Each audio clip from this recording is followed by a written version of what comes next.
continuación sería, como hoy en día, realizar un estudio histórico respecto a los lugares que conoció Cervantes mientras estaba escribiendo el ingenioso hidalgo Don Quijote de la Mancha. Así es. Sí, hablábamos también hace poco fuera de cámara sobre, podría ser considerado, tomando en cuenta esta situación que es algo, está hablando de algo que ya no existe, de un batallón que ya no está, podría ser Urquizo precursor, lo podríamos ver como un precursor o un, no sé, un antecedente de lo que después va a ser el realismo mágico. Hay secciones muy particulares de Tropa Vieja en las cuales estamos encontrando, a diferencia de lo que había ocurrido en la literatura en México, en la literatura latinoamericana, en que el entorno correspondía al sentimiento del personaje, o bien el entorno era un reflejo de toda la situación política, de todo lo que estaba ocurriendo, del ideario del autor. En Tropa Vieja no. En Tropa Vieja lo que encontramos es que el entorno es lo que es. El ambiente existe como tal. Todavía podemos encontrar estas zonas del desierto, estas zonas agrestes. Lo que nos lleva hacia el pathos del personaje es la interpretación que nos da.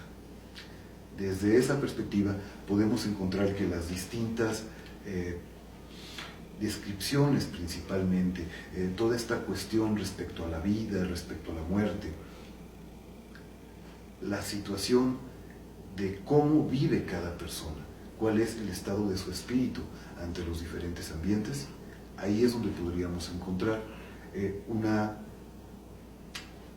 una raíz de lo que posteriormente va a ser este realismo mágico, en la cual el autor puede trastocar la realidad llegando sobre esta misma idea narrativa, tratándonos de llevar a sentir lo que sienten sus distintos personajes. Sí, lo que comenta usted es interesante porque, por ejemplo, las descripciones que hace Urquizo sobre el paisaje, a eso me refería yo, o sea, muchas veces parecieran, obviamente los autores del movimiento realismo mágico han de haber leído Urquizo, yo supongo que cuando menos los principales, no sé si Gabriel García Márquez lo habría leído, no sé si Carlos Fuentes supongo que sí lo leyó, Vargas Llosa, los demás que están considerados dentro de ese movimiento, porque las descripciones de los paisajes son, como dice usted, son lo que es el paisaje. Entonces la conclusión, aunque suene muy simplista, sería: tenemos paisajes mágicos en nuestro país, el desierto, esas descripciones del desierto que hace Urquizo son muy interesantes. De hecho, encontramos una de las secciones con mayor carga poética y utilización de recursos retóricos muy tradicionales, sin embargo manejados en prosa, con lo cual estamos encontrando esta revolución en la poesía que vendrá posteriormente en el siglo XX. Dice la sección: el sol caía a plomo sobre el arenal de la desierta laguna de Bairán. Ni un huizachito, ni un mezquite, ni una res, ni una labor, ni un rancho. Tierra, polvo y remolinos a lo lejos y de vez en cuando, cada 5 leguas, una estación pelona metida en un carro sin ruedas de ferrocarril, y una casa de piedra como fortaleza para los trabajadores de la vía. Benavides, Minerva, Thalía, Ceres, todas enteramente iguales, con la sola diferencia de un letrero. El camino derecho, largo y tendido sobre un arenal que allá a lo lejos parecía un espejo de agua clara y cristalina. Ni pájaros, ni bueyes, ni conejos. De seguro nomás allí vivían las víboras revueltas en la tierra de su mismo color. Tierra abandonada de la mano de Dios, sin agua ni verdor. Tierra suelta hecha polvo, como para cobijar de un solo soplo de aire a los viandantes hambrientos y cansados que por allí pasaran. Tierra maldita, castrada, infecunda, como las mulas que nunca han de parir. Tierra sin consuelo, tierra triste y sedienta como el pobre, como el gañán que vive y que vegeta y que no espera nada, porque nada han de darle. Tierra blanca, parduzca y sucia, como los calzones de manta de los hombres del campo. Tierra que se adelantó a la muerte y que se hizo polvo antes de morir. Esta sección particular va a contar con concatenaciones. Estamos notando la repetición de la conjunción ni, estamos notando la utilización de las pausas para ir creando imágenes poco a poco dentro de la idea del espectador. Pero no solamente tenemos eso, estamos teniendo una rima. Al momento de que uno lee en voz alta, se da cuenta de cómo tiene un ritmo esta narración. Esta famosa rima en eco, ese famoso recurso que tiene la poesía moderna, en la cual ya no estamos utilizando las terminaciones de los versos como en una canción, sino que al contrario, dentro de una narración, en un párrafo, estamos teniendo este ritmo. Notamos al momento de que lo leemos en voz alta que el mismo acento norteño comienza a integrarse de manera natural en la voz. Sí, es muy interesante. Maestro Elías, la novela Tropa Vieja, ¿qué estructura literaria tiene? Se ha mencionado ya en repetidas ocasiones y muchos críticos literarios, expertos, han dicho que es una novela perfecta. ¿Por qué se dice esto? ¿Cuál sería su estructura? Mira, la novela está dividida en dos partes. La primera parte tiene 15 capítulos y 185 páginas en la edición que tengo yo. La segunda parte son 6 capítulos y 65 páginas. En la primera parte se narra la historia de un jornalero hacendado que está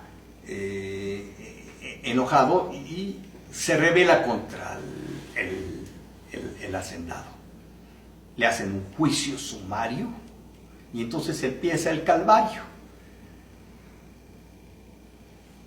Es castigado 5 años para dar su servicio como soldado raso en el ejército porfirista, y se narra todas las batallas que libra dentro del ejército, como te había dicho, con todas las vicisitudes que suceden, los castigos, cómo los golpean, los azotan, cómo los maltratan como soldados rasos, porque son tratados como criminales, simple y sencillamente porque le mentó la madre al hacendado y porque le dio una pedrada al juez de la acordada, que fue a hacerle el juicio sumario, en el que ya estaba deliberado que lo iban a sentenciar a 5 años de leva. Pero, fíjate, lo importante es que lo hace el hacendado para poner ejemplo en todos los demás. Más que por la gravedad de la falta, es para que los demás escarmienten. Porque de alguna manera, el personaje principal, Espiridión Cifuentes, es un lidercillo. Es el que le revisa las cuentas en la tienda de raya donde los están transando, y es el que está alborotándolos y alebrestándolos. Es el que sabe leer y es el que sabe escribir y es el que se alza. Y de alguna manera hay alguna tesis en la Universidad Autónoma del Estado de México en la que se trata el personaje de Espiridión Cifuentes como héroe en la novela. Y termina la primera parte después de las batallas en que es derrotado el ejército federal. En la segunda parte tenemos a Espiridión Cifuentes, que es rescatado por un comandante del ejército, pero del ejército porfirista, porque casualmente, y ahí nos lo muestra con mucha claridad, Madero se queda con el ejército porfirista, y quizás es una de las cosas que se le revierte después, posteriormente. Entonces, en esta segunda parte, Espiridión Cifuentes vive los beneficios de de la revolución, pero en el mismo seno del mismo ejército que fue derrotado por los revolucionarios, paradójicamente. Y termina de una manera dolida, porque termina con el derrocamiento de Madero por Huerta, pero termina con una frase en la que dice: otros Maderos continuaron. Si quieres que lo lea, es muy interesante. Sí, sí, la verdad sí nos hiciera favor, maestro.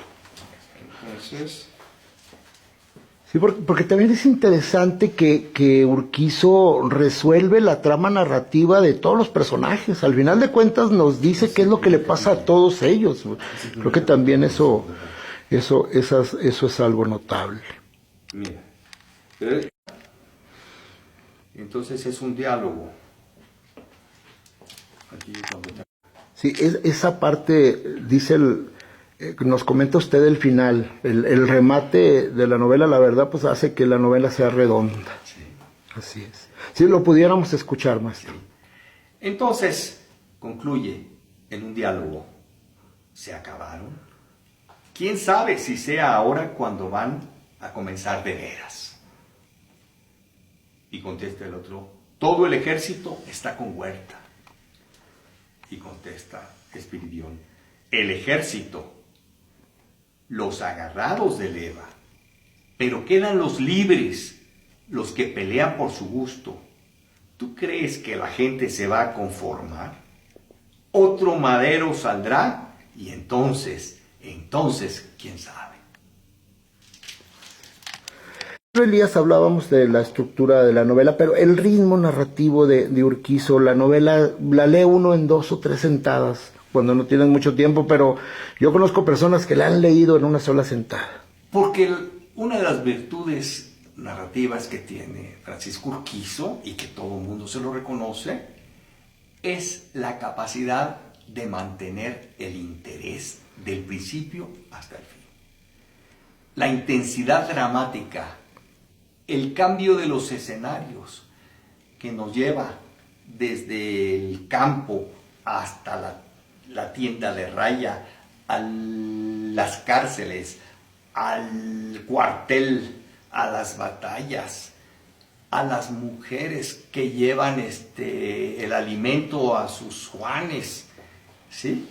Pero todo con un gran dinamismo, con una gran agilidad. Ese es el ritmo que imprime en la novela, y por eso es tan interesante, y por eso se lee con mucha facilidad, y por eso gusta, y por eso te permite introducirte en las entrañas de la Revolución Mexicana, comprender sus causas y comprender sus limitaciones y sus consecuencias.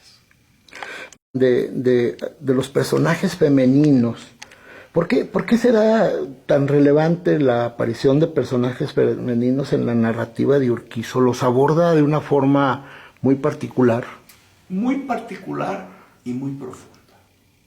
El primer personaje femenino es la mamá de Espiridión, la mamá del soldado de Leva,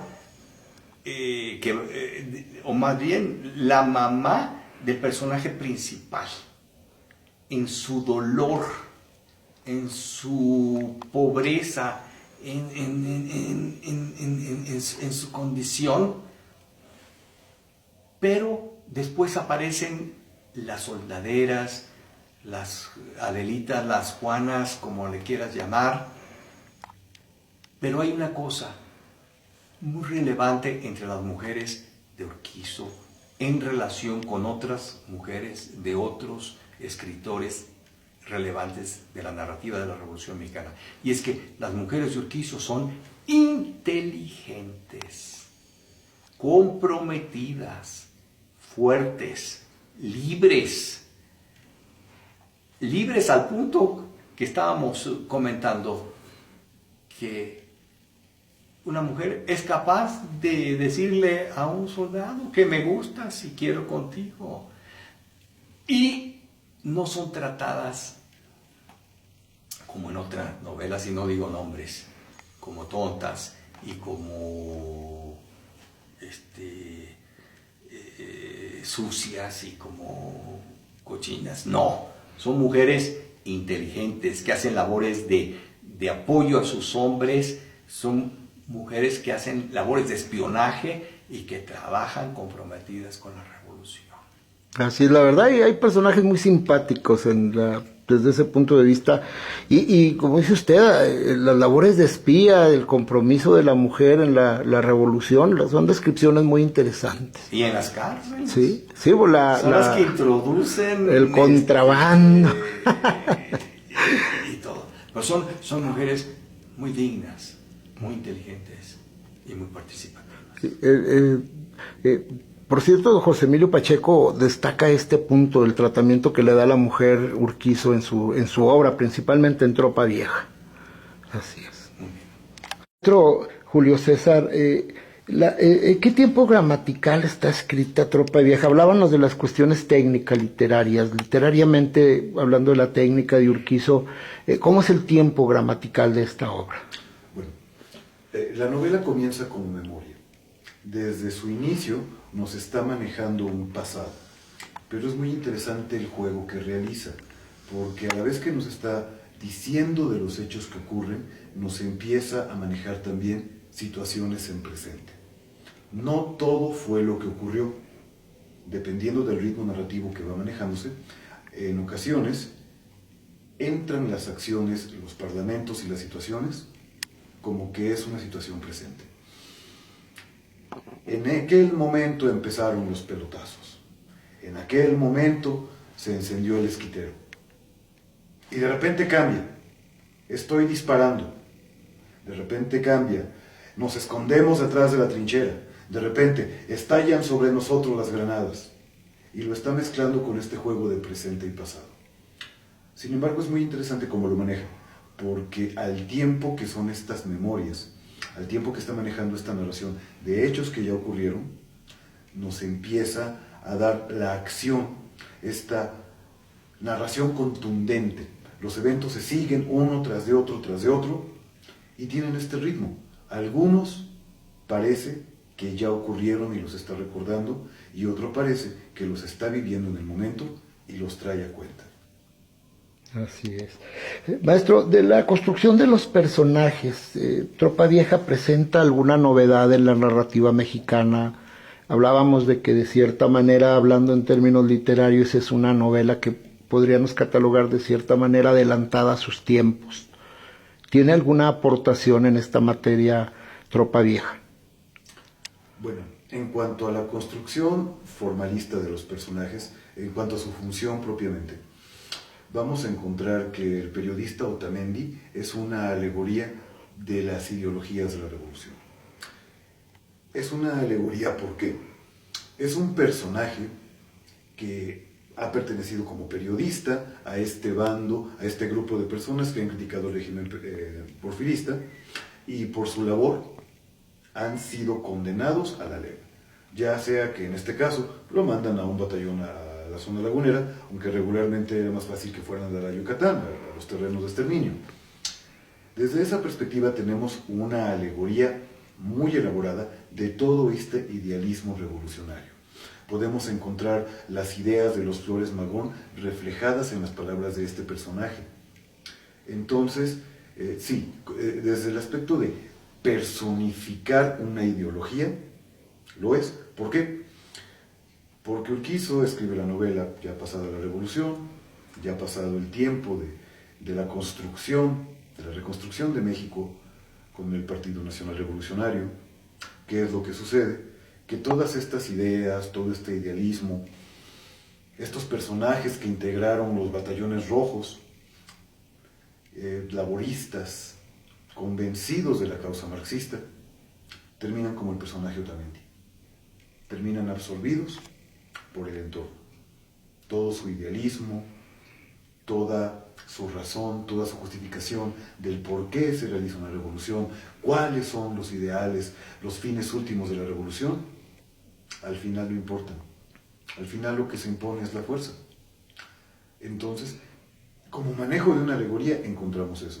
Igualmente, como una cuestión funcionalista, está apareciendo la situación de quitar el rasgos estereotípicos y aún arquetípicos a algunos personajes tradicionales. Tendríamos, por ejemplo, a las soldaderas, tendríamos a los presos. Es más, podríamos encontrar hasta los mismos hacendados, esos personajes que no terminan de ser los villanos, pero que son quienes se habían enriquecido y quienes habían hecho sufrir al campesino, quienes estaban dentro de todo este aparato de represión que al final era lo que tenía conformado el ejército levado. Les da mucha realidad. Desde el aspecto estructural lo encontramos en la expresión de lenguaje e ideas, la conjunción entre preposiciones que nos indican que se va a introducir un elemento dentro de la oración según el significado de esta palabra, con la utilización de adverbios que nos dan especificaciones respecto a la acción y dejando sustantivos y verbos hacia el final, nos indica principalmente esta situación que tenemos los seres humanos, que primero nos referimos a la circunstancia antes que al objeto, cuando nos interesa resaltar más esas cualidades particulares sobre la acción. Me explico. Podemos decir que para libremente entrar en la ciudad, ¡ah, caramba! Preposición, adverbio, posteriormente verbo, y al final estamos dejando el sustantivo. Para libremente entrar en la ciudad. Ese tipo de construcciones es lo que nos indica una psicología muy particular del personaje.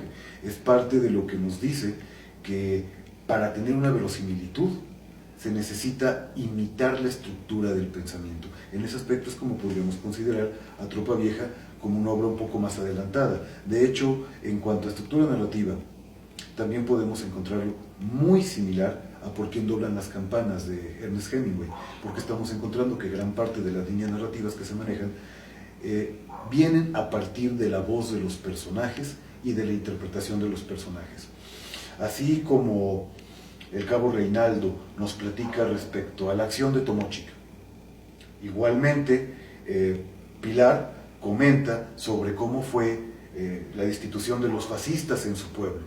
Igualmente que la chata Micaela, la primera mujer de Espiridión, les está platicando cómo fueron las acciones y qué ocurrió en diferentes lugares. Igualmente, Hemingway pone en voz del sordo las diferentes acciones que tuvieron las milicias en contra de los franquistas. Entonces, desde ese aspecto sí, estamos hablando de un poquito adelantado quizá a lo que va a ser posteriormente esta novela ya más estructurada, ya no tan filosófica quizás, sino más como una versión objetiva de hechos, pero presentada desde una visión particular.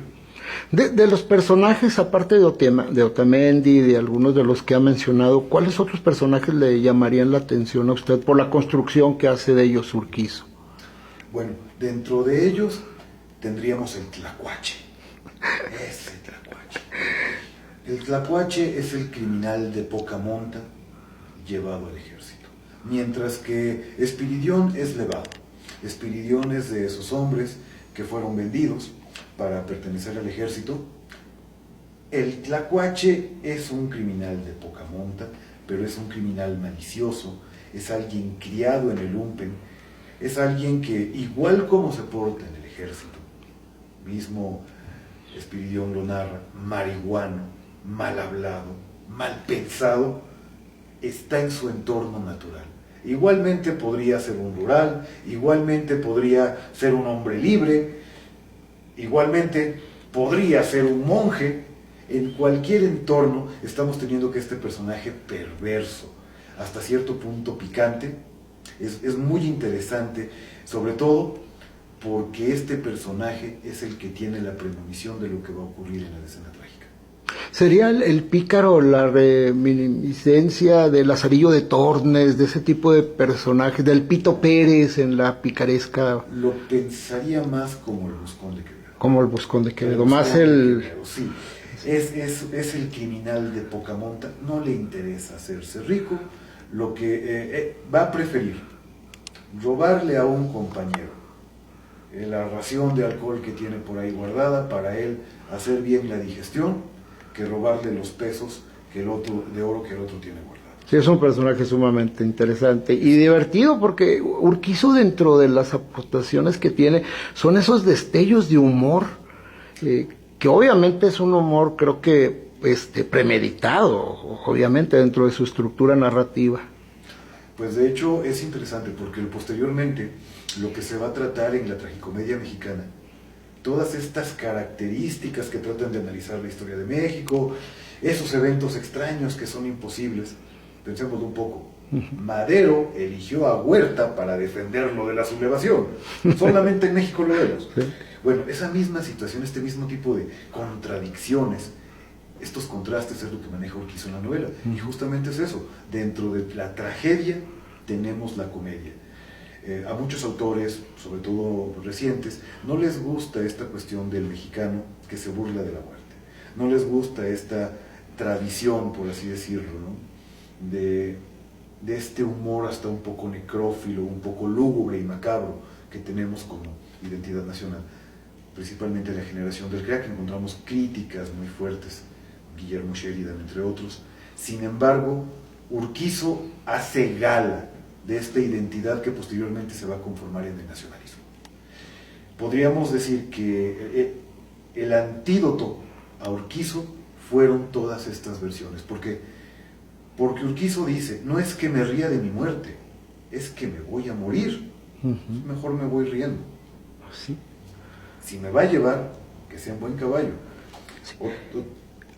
Desde el punto de vista lingüístico, este tipo de concepciones, este tipo de aportaciones de Urquizo son notables, es una aportación sin lugar a dudas.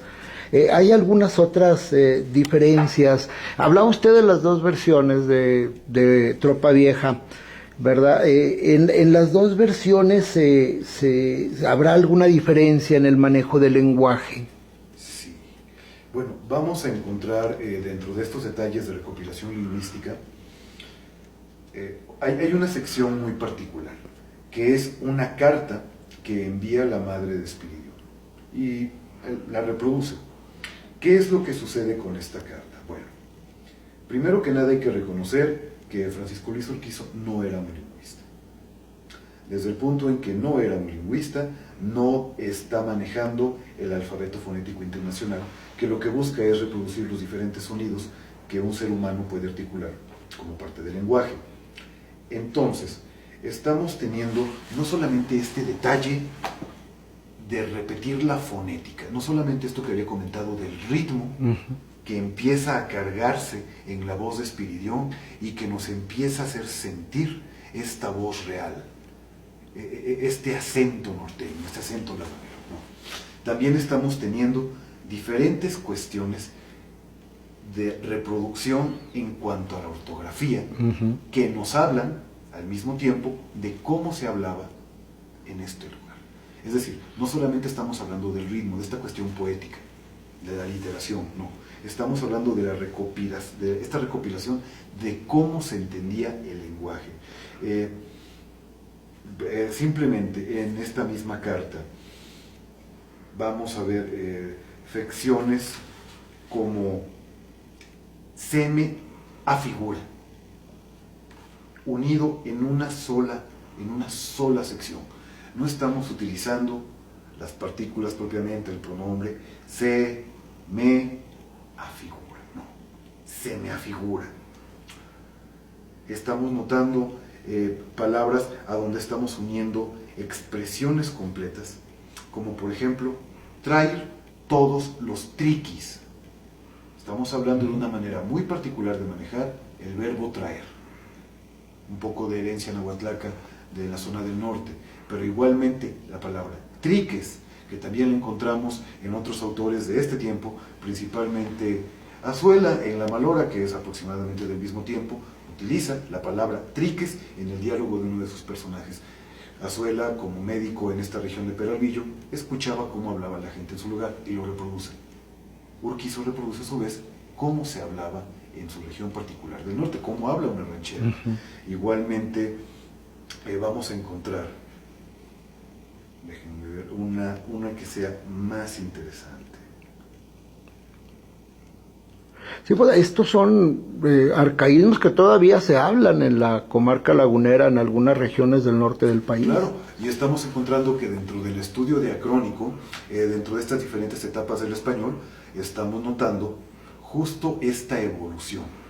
Va a haber términos que van a perderse, va a haber maneras de hablar, va a haber voces y tonos que van a ir cambiando, que van a ir recibiendo influencias, ya sea del inglés o sea del centro, etc. Pero va a haber otras que se van a mantener.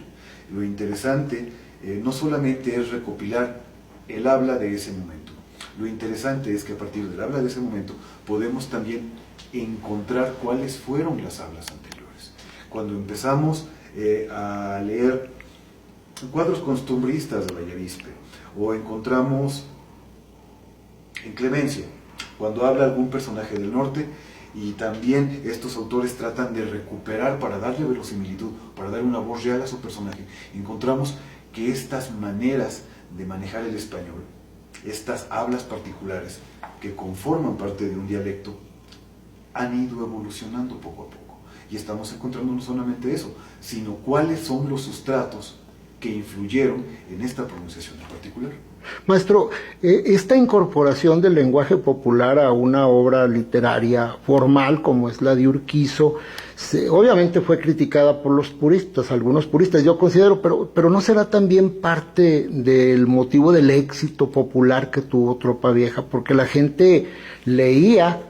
No creo que haya sido la primera vez que se use esto en la literatura mexicana, pero leía una novela donde los personajes hablaban como ellos, hablaba como la gente del pueblo. ¿No sería también esto parte del éxito de Urquizo? Tiene mucho que ver. De hecho, durante lo que es la literatura posterior a la Revolución, encontramos una disyuntiva muy particular. O se escribía, y aún hoy en día ocurre, con corrección madrileña, completamente certificado por la RAE, o se escribía a como se hablaba y escuchaba y nadie entendía de qué estábamos hablando.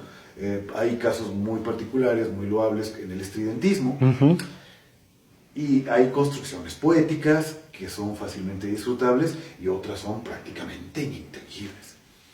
Pero Urquizo logra el equilibrio. Urquizo logra justo esta cuestión de incluir los elementos reales, incluir esta cuestión del habla, pero al mismo tiempo no llega a la complejidad de que solamente quienes manejen ese dialecto en particular lo puedan comprender. Al contrario, permite que el personaje se escuche real. Es quizás la característica más importante en la literatura general de Urquizo, la verosimilitud. Nos hace creer real su historia. Y uno de esos elementos particulares es este. Sí, tiene mucho que ver porque las personas no solamente es que entiendan lo que dice Urquizo, una palabra escrita, sino que están reconociéndose, sino a sí mismos, a otras personas, o están oyendo voces que les recuerdan a alguien más, o sencillamente se los permiten imaginar. Así es, sumamente interesante. Maestro, por lo regular la mayor parte de las obras del periodo de la novela de la Revolución pues habla de los grandes mandos. Martín Luis Guzmán nos remite a la tragedia griega, a los dramas que se viven entre la nobleza, aquí sería entre los mandos triunfantes, etcétera. En Urquizo nosotros vemos que Urquizo habla del soldado, del pueblo, de los de abajo. Los mandos son vistos nada más como referencia. En ese sentido, él habla acerca de las cárceles, de las drogas, habla con una verdad, es algo notable, sin lugar a dudas. Bueno, es muy importante, efectivamente es muy cierto esta cuestión. De hecho, José Emilio Pacheco, en aquellos artículos de Proceso, menciona que así como la Orestiada trata sobre Orestes y sus compañeros, no solamente sobre los grandes reyes, en este caso, Tropa Vieja podría llamarse La Juanada, porque trata de la historia de los Juanes, de estos soldados levados, del hombre de a pie, del que va en guarache cargando su fusil. Y efectivamente es muy cierto. No solamente vamos a encontrar la recopilación de eventos históricos, también hay una cuestión social muy importante. Por ejemplo, vamos a tener la homosexualidad. Hay una sección hacia el final de la primera mitad, cuando ya Espiridión es un soldado, en la cual comienza el movimiento revolucionario, y están en un tren, etc. ¿Qué es lo que sucede? Ahí es cuando Espiridión conoce a su primera mujer, Micaela. Resulta que se confunden los trenes y las soldaderas de un pelotón pues ya terminaron en otro, y las mujeres de este batallón ya encontraron cambio de modelo, ya encontraron llantas de refacción, etc. ¿Qué es lo que va a suceder en este aspecto? Empiezan a acercárseles mujeres a los soldados. Es un aspecto muy interesante de estas soldaderas, que ellas por alguna razón ya no estaban dentro del entorno familiar moral, ya entraban en este grupo que tiene que trabajar, que tiene que luchar para sobrevivir, para comer sencillamente. Entonces, una de los personajes, la Trompitas, le dice al periodista Otamendi, que pues, es el que le gusta, ¿no? Si se vale elegir, pues de este y este y este, el que me gusta es el que veo más leído y escribido. Y Otamendi le dice, no, ¿sabes qué? Yo no quiero. Y pues otra le dice, pero sí me gusta. Ella está insistiendo, está haciendo su lucha. Y de repente le dice, ¿o eres del otro lado? ¡Ah, caramba, Pepe! Nos regresamos tantito. Está situado en 1910. El pueblo. Aún hoy, actualmente, si una mujer viene y le pregunta a un hombre si es homosexual, va a provocar una respuesta iracunda. Podemos rastrearlo en diferentes etapas históricas. ¿Y qué es lo que ocurre en esta etapa que nos está manejando Urquizo? ¿Qué le responde Otamendi? No, lo que pasa es que yo no voy a durar mucho aquí, no quiero enredarme con nadie, no te quiero quedar mal. No se ofende. Y nadie le hace burla. Pensemos un poquito en esta situación. Una mujer en público le acaba de preguntar que si tiene otro tipo de preferencias. Hoy en día, en varias etapas posteriores, resultaría ofensivo. Pero en ese punto no. Es algo normal. Es más, dentro del mismo batallón encontramos que hay soldados que siguen la tradición espartana, que tener contactos un compañero. entre ellos es algo normal, es algo natural. Igualmente Mancisidor lo maneja en Veracruz, en frontera junto al mar. Estamos encontrando esta misma situación para el pueblo, para esta gran masa de la población oprimida por los privilegiados porfiristas. Este tipo de cuestiones eran normales. Para ellos no había ni siquiera este problema que tenemos hoy en día, en la cual hay personas a las que les resulta ofensivo encontrarse personas transgénero con otro tipo de gustos, con otro tipo de preferencias. No, en aquella etapa en que pensamos en los machos revolucionarios, no era algo ofensivo. ¿Qué sucedió? ¿Qué cambió? Ya entra dentro de otros rubros. Sin embargo, es importante considerar los testimonios, dentro de ellos los que maneja Topavieja, a donde encontramos esta situación. Otro muy importante es la marihuana, el uso de la marihuana. Efectivamente, vamos a tener personajes enviciados.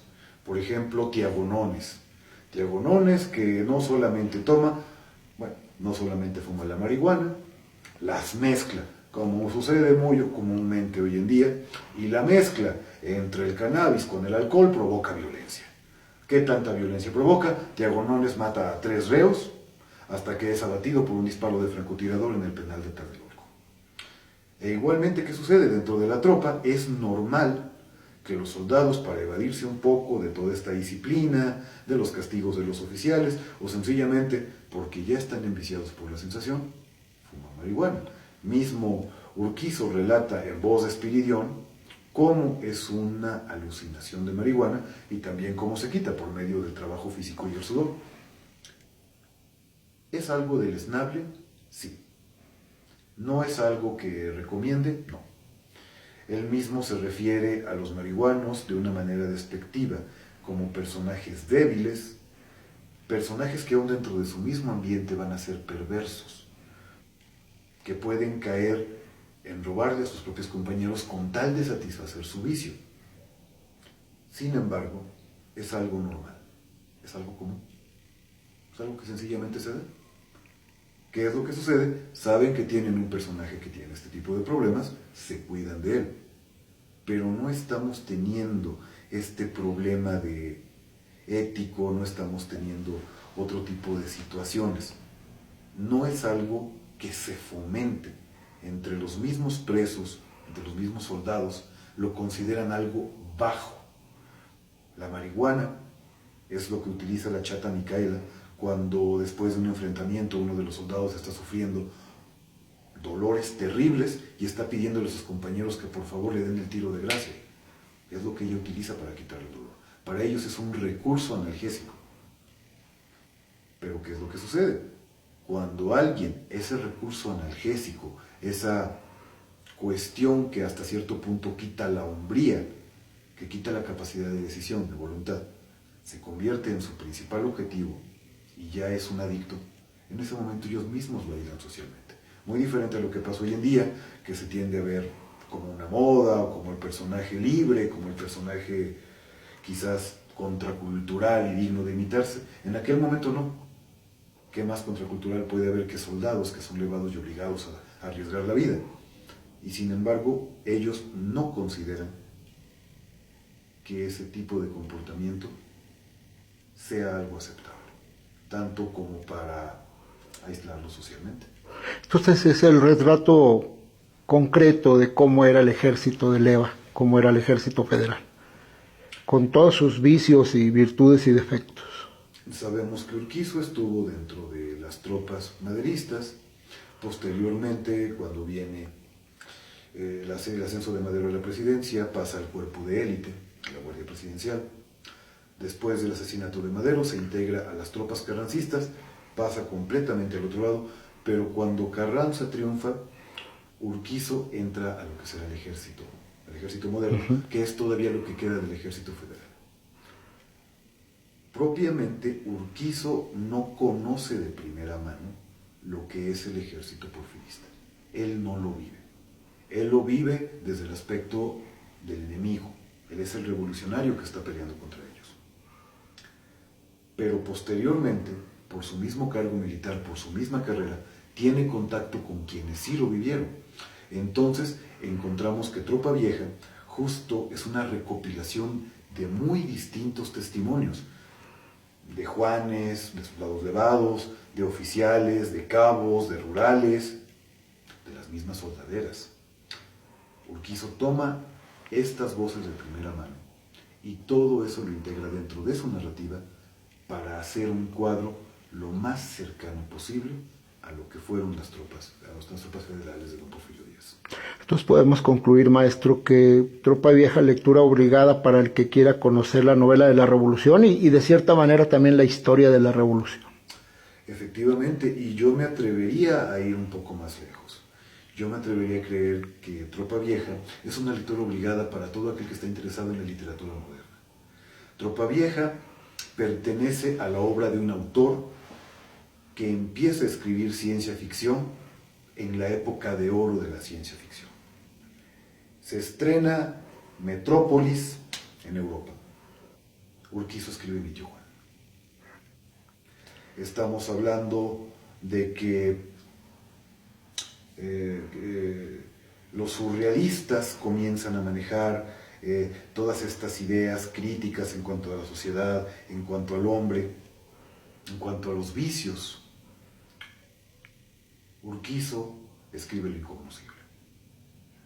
Su tendencia natural es de un análisis práctico, es de una presentación de una perspectiva de juicio, y no solamente de juicio, sino de permitir que quien lo lea realice su propio juicio. Entonces, creo que su narrativa es un poco más compleja de lo que podríamos esperar para lo que fue el común de su tiempo, para lo que era enteramente el presentar hechos y memorias. No, estamos teniendo que la narrativa de Urquizo sería también necesaria para aquellos que, más allá de interesarse en el estudio de la literatura mexicana, que estén interesados en crear literatura mexicana o sencillamente comprender por qué es que tenemos este bache cultural tan amplio en cuanto a lo que sucede en otros países, no solamente con la literatura, con el cine, con la televisión, con todo lo que va a estar relacionado con la narrativa, con este relatar diferentes eventos, relatar la vida de un personaje, porque es tan necesario precisamente por la construcción que maneja. Así, gracias, maestro.